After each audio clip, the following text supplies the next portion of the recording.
Police की भर्तियां sir आने वाली हैं। पुलिस के बारे में जल्दी से मैं बता दें कि पुलिस किस तरह से काम करती है, पुलिस की हायरार्की क्या होती है, पुलिस के रैंक्स किस तरह से होते हैं और कौन-कौन बंदा किस-किस रैंक पे काम करता है। ग्रेड कौन से होते हैं, उनकी तनख्वाह कितनी होती है, अप्रॉक्सिमेटली उनकी ड्यूटी क्या होती है, वो क्या कहलाते हैं, रैंक्स की, पिप्स की, आपके इंसिग्निया की तादाद कितनी होती है, ये सारी की सारी चीज़ें आज की वीडियो में जी, कि पुलिस के रैंक्स और सैलरी क्या है। गौर से सुनते जाइएगा, वीडियो को स्किप मत कीजिएगा। एक-एक लाइन में आपके लिए इसमें चीज़ें होती हैं। ये सवाल आपसे पूछे जाएँगे, इंटरव्यू में पूछे जाएँगे, रिटन में पूछे जाएँगे और पुलिस के साइकोलॉजिकल असेसमेंट टेस्ट में ये सारी चीज़ें डिस्कस होती हैं। तो इस वीडियो को गौर से देख लीजिएगा। चैनल को प्लीज सब्सक्राइब करके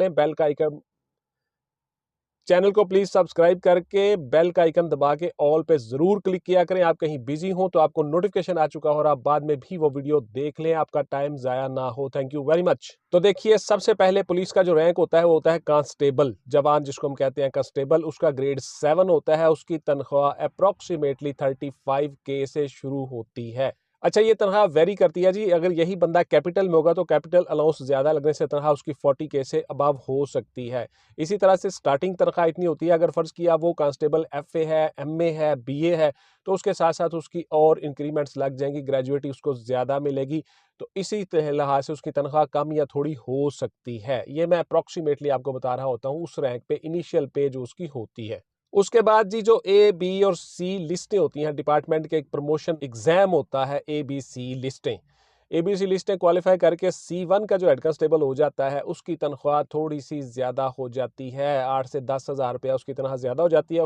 वो सीनियर हो जाता है और डिपार्टमेंट में सर्विस उसकी ज्यादा हो जाती है। उसको C1 का हवलदार कहा जाता है। उसके बाद C2 का हवलदार आ जाता है, जो लोअर क्वालिफाई हो जाता है, लोअर क्लास कोर्स कर लेता है या D लिस्ट में दर्ज हो चुका होता है और इसको प्रमोशन को अफसरान भी प्रमोशन दे देते हैं। कोई अच्छा काम कारकर्दगी की हो तो उसको C2 की हवालदार लगा दी जाती है, हवालदारी, और वो हवालदार बन जाता है और D कोर्स में क्वालिफाई हो जाता है। इसी तरह से जो लोग लोअर स्कूल कोर्स कर लेते हैं हेड कांस्टेबल प्रमोट होने के लिए, वो भी D1 में दर्ज हो जाते हैं और उनके 2 फीतियां, 2 रैंक लग जाते हैं, कंधे के ऊपर नहीं बल्कि बाजू के ऊपर।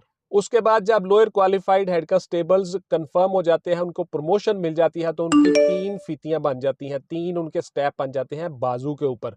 तो इस तरह से वो हवलदार बन जाता है। उसी में से फिर मुहर्रर लगते हैं, उसी में से फिर हेड कांस्टेबल गार्ड इंचार्ज लगते हैं, उसी में से हेड कांस्टेबल मुख्तलिफ जगहों पे इंचार्ज तैनात किए जाते हैं नफरी के साथ। तो इस तरह से आपका ग्रेड 9 हो जाता है। ग्रेड 9 में हवलदार की जो पे है अप्रोक्सीमेटली 50K से शुरू हो जाती है। 50K से आहिस्ता आहिस्ता आगे बढ़ती रहती है, प्रमोशन भी होती रहती है। चूंकि वो बहुत सीनियर हो जाता है, बहुत ज्यादा उसकी सर्विस हो जाती है, इस लिहाज से उसकी तनख्वाह थोड़ी ज्यादा हो जाती है। अब आ जाते हैं जी, तीसरा आपका रैंक वो होता है असिस्टेंट सब इंस्पेक्टर या ASI का। अब ASI जो होते हैं ये डायरेक्ट आते हैं, तो इनका ग्रेड 9 होता है। कन्फर्म होने के बाद इनका ग्रेड 11 हो जाता है। अब जो प्रमोट होते हैं नीचे से हेड कांस्टेबल से, वो ग्रेड 11 में चले जाते हैं। ये तफ्तीशी ऑफिसर लगते हैं, IOs इनको कहते हैं, इन्वेस्टिगेटिंग ऑफिसर्स। इनको भी बतौर इंचार्ज कहीं पे भी तैनात किया जा सकता है। इनका रैंक कंधे के ऊपर आ जाता है, एक रैंक, 1 इंसिग्निया, 1 पिप, ये कंधे के ऊपर लगा लेते हैं। इस तरह से ये ऑफिसर बन जाते हैं असिस्टेंट सब इंस्पेक्टर। इनकी तनख्वाह जो है अप्रोक्सीमेटली 60K 65K से स्टार्ट हो जाती है। उसके बाद आ जाते हैं जी sub inspector. Sub inspector 2 ranks कंधे के ऊपर लग जाते हैं। सब इंस्पेक्टर डायरेक्ट भी आते हैं, पब्लिक सर्विस कमीशन के जरिए डायरेक्ट सब इंस्पेक्टर भर्ती होते हैं और इस तरह से उनकी तनख्वाह जो है अप्रोक्सीमेटली 70-75K हो जाती है। इस तरह से ये SHO भी लग सकते हैं, तफ्तीशी ऑफिसर भी लग सकते हैं और कहीं भी इनको बतौर इंचार्ज तैनात या पोस्टेड किया जा सकता है। सब इंस्पेक्टर ग्रेड 14 इतना होता है जी, 14वें स्केल में ये हो जाते हैं, BPS बेसिक पे स्केल 14। उसके बाद अगला रैंक आ जाता है इंस्पेक्टर का, और इंस्पेक्टर जो है वो ग्रेड 16 में चला जाता है। उनकी तनख्वाह जो है अप्रोक्सीमेटली 80-85K से स्टार्ट हो जाती है। ये बढ़ती रहती है जी, ये डिपेंड करती है आपकी पोस्टिंग कहाँ पे है। आप कैपिटल सिटी पुलिस में लाहौर में हो, आप कैपिटल इस्लामाबाद में हो या किसी दीगर कैपिटल सिटी में हो, वहाँ पे अलाउंसेस ज़्यादा होते हैं। उसके अलावा कुछ ट्रेनिंग इंस्टीट्यूशंस होते हैं, वहाँ पे अलाउंसेस ज़्यादा होते हैं, या CTD वगैरह कोई ऐसे विंग होते हैं जहाँ पे काम करना पड़ता है, तो वहाँ पे उनकी तनख्वाह थोड़ी ज़्यादा होती है। उसके साथ साथ रिस्क अलाउंस ज़्यादा होता है, इस तरह तनख्वाह ऊपर नीचे हो जाती है। तो अप्रोक्सीमेटली मैं आपको बता रहा हूँ 80K। इंस्पेक्टर्स में से इंचार्ज इन्वेस्टिगेशन भी लगते हैं, SHO भी लगते हैं और SDPO के तौर पे भी इनसे काम लिया जा सकता है, सब डिविजनल पुलिस ऑफिसर। इस तरह से ये बहुत सीनियर रैंक हो जाता है। ये डायरेक्ट भी भर्ती होते हैं PPSC के थ्रू से। इनकी मैं अलग से वीडियोस भी बना दूंगा, वीडियो पड़ी हुई है चैनल पे, देख लीजिएगा। अच्छा, चैनल पे आते हो तो वीडियोस को देखा करो और चैनल को सब्सक्राइब करके ऑल का बटन, बेल का जरूर दबा दिया करो। आपको नोटिफिकेशन आ चुका हो, आप कहीं बिजी हैं, काम कर रहे हैं, किसी क्लास में हैं, तो आप बाद में भी वो वीडियो देख लें। जॉब के ऊपर आके, वापस आके, जॉब से, कॉलेज से वापस आके, यूनिवर्सिटी से वापस आके वो वीडियो देख लें और आपको इन्फॉर्मेशन मिल जाए। Thank you very much. उसके बाद ये आ जाते हैं deputy superintendent of police, DSP grade 17 में हो जाते हैं। ये नीचे से प्रमोट होकर इंस्पेक्टर से DSP बनते हैं।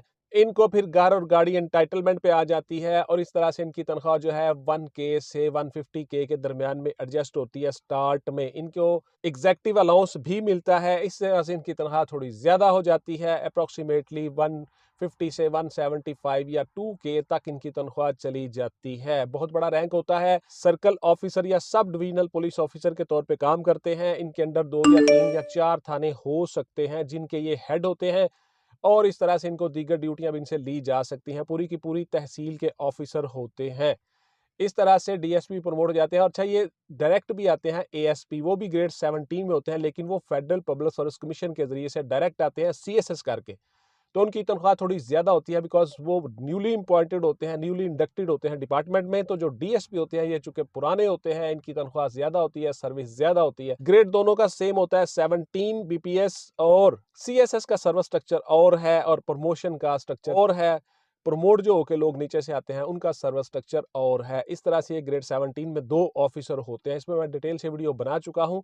चैनल पे आते हो, वीडियोस को जरूर देखा करो। अच्छा, आप बहुत से सवाल करते हो जी व्हाट्सएप पे आके। WhatsApp only for online classes and notes purchasing, not any other discussion, please clear. सुन लें, नोट्स लेने के लिए ही आप व्हाट्सएप करोगे, इसके अलावा आप व्हाट्सएप पे कोई सवाल नहीं करोगे। मेरे पास इतना टाइम नहीं होता। कोशिश करता हूं जब भी यूट्यूब कमेंट्स में आपके सवालों के जवाब दूं जब भी मुझे टाइम मिलता है। तो व्हाट्सएप पे सिर्फ और सिर्फ नोट्स लेने की आप बात करेंगे। नोट्सों में हर चीज बताई गई है। जितने आप सवाल करते हो उन सब सवालों के जवाब भी हम नोट्सों में दे देते हैं। इस तरह से रिटन फॉर्म में आपके पास हर चीज आ जाती है। उसके बाद जी प्रमोट हो जाते हैं SP superintendent of police. Moon और स्टार, चांद सितारा आपके कंधे पे आ जाता है।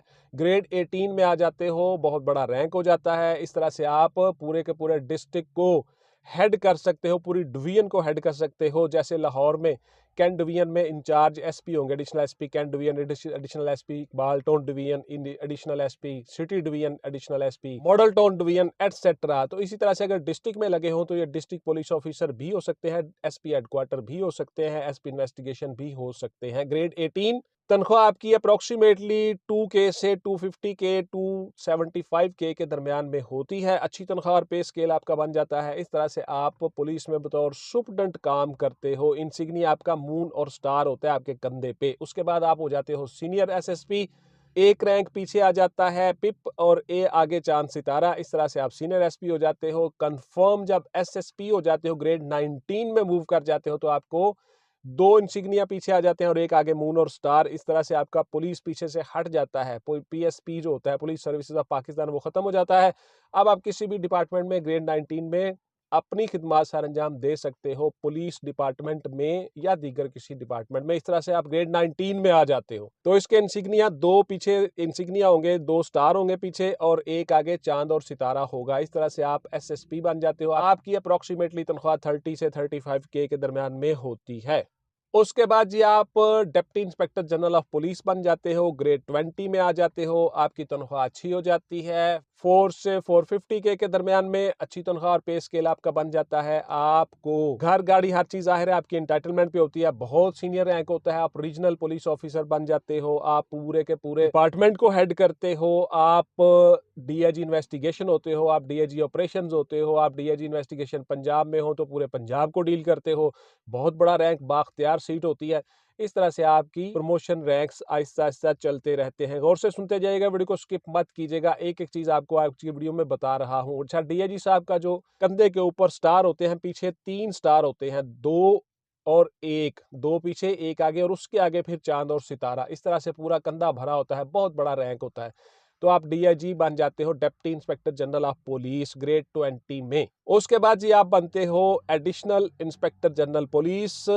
उसमें आप ग्रेड 21 में चले जाते हो। आपके कंधे के ऊपर एक पिप और एक तलवार और सोर्ड आ जाती है। सोर्ड और स्टिक क्रॉस बना होता है और एक आपके पीछे आ जाता है पिप। तो इस तरह से आप एडिशनल इंस्पेक्टर जनरल या एडिशनल आईजी बन जाते हो। आपकी तनख्वाह बहुत अच्छी हो जाती है, फिर 5K से अबव हो जाती है। आपको घर गाड़ी हर चीज़ आपके एंटाइटलमेंट पे होती है। बहुत बड़ा रैंक होता है। आप पूरे के पूरे डिपार्टमेंट के किसी एक विंग को हेड कर रहे होते हो, जैसे एडिशनल आईजी एलीट, जैसे एडिशनल आईजी पीसी, जैसे एडिशनल आईजी ट्रेनिंग, जैसे एडिशनल आईजी पंजाब। तो पूरे के पूरे सूबे को आप डील कर रहे होते हो। इसके बाद फिर आपका आखिरी ग्रेड हो जाता है ग्रेड 22। 22वें ग्रेड में आप इंस्पेक्टर जनरल पुलिस बन जाते हो। आपके कंधे के पीछे चांद सितारा और उसके साथ साथ आपका सोर्ड और स्टिक क्रॉस बन जाता है, चांद सितारा बन जाता है। इस तरह से आप बहुत सीनियर रैंक पे चले जाते हो। तो इसमें आपकी तनख्वाह जो है वो जाहिर है बहुत अच्छी तनख्वाह हो जाती है। 60 से 70K के दरमियान आपकी तनख्वाह हो जाती है। आप लोग पूरे के पूरे प्रोविंस को, सूबे को हेड कर रहे होते हो, पूरे के पूरे विंग को हेड कर रहे होते हो। जैसे inspector general police Punjab IG, जैसे IG Sindh, IG KPK, IG Balochistan etcetera. तो इंस्पेक्टर जनरल पुलिस ग्रेड 22 में आपकी तनख्वाह पे हर चीज़ मैंने बता दी। तो इस वीडियो को गौर से देख लें। इंशाल्लाह आइंदा वीडियो में दीगर मजीद चीज़ें आपको बताता रहूँगा। थैंक यू वेरी मच जी। मिलते हैं अगली वीडियो में। टिल देन टेक केयर, अल्लाह हाफिज़ एंड गुड बाय। पाकिस्तान जिंदाबाद।